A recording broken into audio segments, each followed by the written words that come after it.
안녕하세요. 기업 경영 멘토 하동균입니다. 창업을 할 때 자본금도 많이 있고 직원도 많이 채용해서 시작을 하면 참 좋습니다. 하지만 그럴 수 있는 사람들은 아마 10%도 안 될 건데요. 대부분 소자본으로 창업을 하거나 아니면 1인으로 창업을 해서 사업을 시작을 합니다. 이렇게 사업을 시작한 대표님들이 원래는 경영을 주 목적으로 해야 되지만 소자본이나 1인으로 창업을 한 경우에는 경영만 할 수는 없죠. 일까지 동시에 하셔야 되는데요. 그러는 이유가 당장 사업을 운영을 해서 매출도 내야 되고 성과도 내야 되기 때문이죠. 그래서 일에 더 많이 집중을 하시는 경우가 많습니다. 그렇지만 아무리 일에 집중을 한다고 하더라도 딱 하나 이건 꼭 알아두셔야 될 부분을 말씀을 드리겠습니다. 무조건 이건 알고 있으셔야 돈을 법니다. 기업 대표가 경영을 할 때 꼭 봐야 되는 게 너무나도 많지만 대부분 재무상태표와 손익계산서는 1년에 한 번씩은 꼭 보십니다. 사실 대표의 80% 이상은 안 보죠. 그냥 세무사분들한테 일임을 합니다. 재무상태표라는 거는 일정 시점에서 현재 기업의 재무 상태를 보여주는 겁니다. 여기서 말하는 일정 시점이라고 하는 거는 결산 시점인데 대부분의 기업이 12월 31일입니다. 법인 기준이고요. 즉 12월 31일 딱 하루의 재무 상태만 보는 겁니다. 반면에 손익계산서라는 거는 일정 기간 동안 기업 경영 활동을 한 성과를 표시를 하는 겁니다. 여기서 말하는 일정 기간은 1년을 말합니다. 매년 1월 1일부터 12월 31일까지를 말하는 거죠. 물론 둘 다 중요하지만 손익계산서는 대표님들이 꼭 아시고 계셔야 됩니다. 위에 그림은 손익계산서 구조인데요.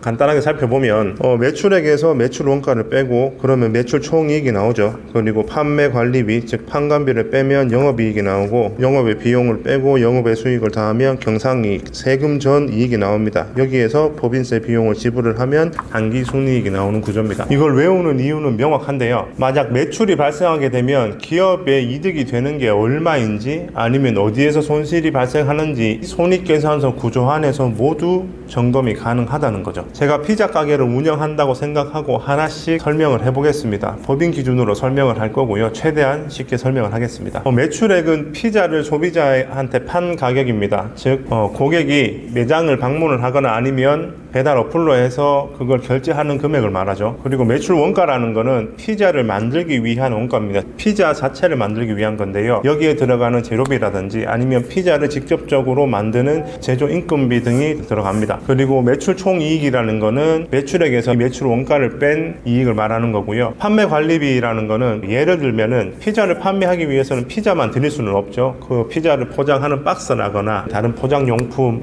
피클, 음료수 그리고 공간을 임대를 했다면은 임대료가 나가는 거죠. 즉 이런 것들이 포함되는 겁니다. 영업이익이라는 거는 이 매출액에서 판매 관리비, 매출 원가를 모두 뺀 겁니다. 피자를 판매하는 활동으로 생기는 이익을 말하는 거죠. 다음은 영업 외 비용인데 영업 외 비용은 피자 판매 외에 들어간 비용입니다. 임대료에 대한 대출 이자라거나 아니면 외부에 간판이 있었는데 그게 파손되어서 일시적으로 들어간 비용이라거나 이런 것들을 말하는 거고요. 영업 외 수익이라는 거는 피자 판매 외에 들어온 수익입니다. 예를 들면 제가 피자 가게를 운영하다가 채용을 2명을 했는데 그 2명에 대해서 정부 지원금을 받는다거나 아니면 제가 가지고 있는 피자를 만드는 기계 3대 중에 한 대를 중고로 팔 수도 있죠. 중고로 팔면 그 돈이 들어오겠죠. 그거에 대한 수익을 영업의 수익으로 잡습니다. 그리고 그런 것들을 다 제외하면 이제 경상이익이라는 게 남는 건데요. 경상이익은 세금을 내기 전에 남는 이익입니다. 피자를 팔고 줄 거 다 주고 남은 수익인 거죠. 그 다음이 법인세인데 법인세라는 거는 이 남은 수익에 대한 세금을 정부에서 떼가죠. 마지막으로 당기순이익은 소비자에게 팔고 줄 거 다 주고 세금까지 다 내고 남은 순수익인 겁니다. 이렇게 손익계산서가 구성이 됩니다. 그리고 이 순서 자체에 큰 뜻이 있는데요. 항목마다 이해관계자가 조금씩 달라집니다. 그걸 간단하게 표로 보면서 설명을 드릴 건데요. 표를 보시면 매출액은 소비자와 고객이 발생을 시키는 거죠. 매출 원가는 거기에 대한 재료 공급상이라든지 아니면 피자를 직접 제조하는 사람들한테 들어가는 돈이고 판관비는 카운터 직원이라든지 아니면은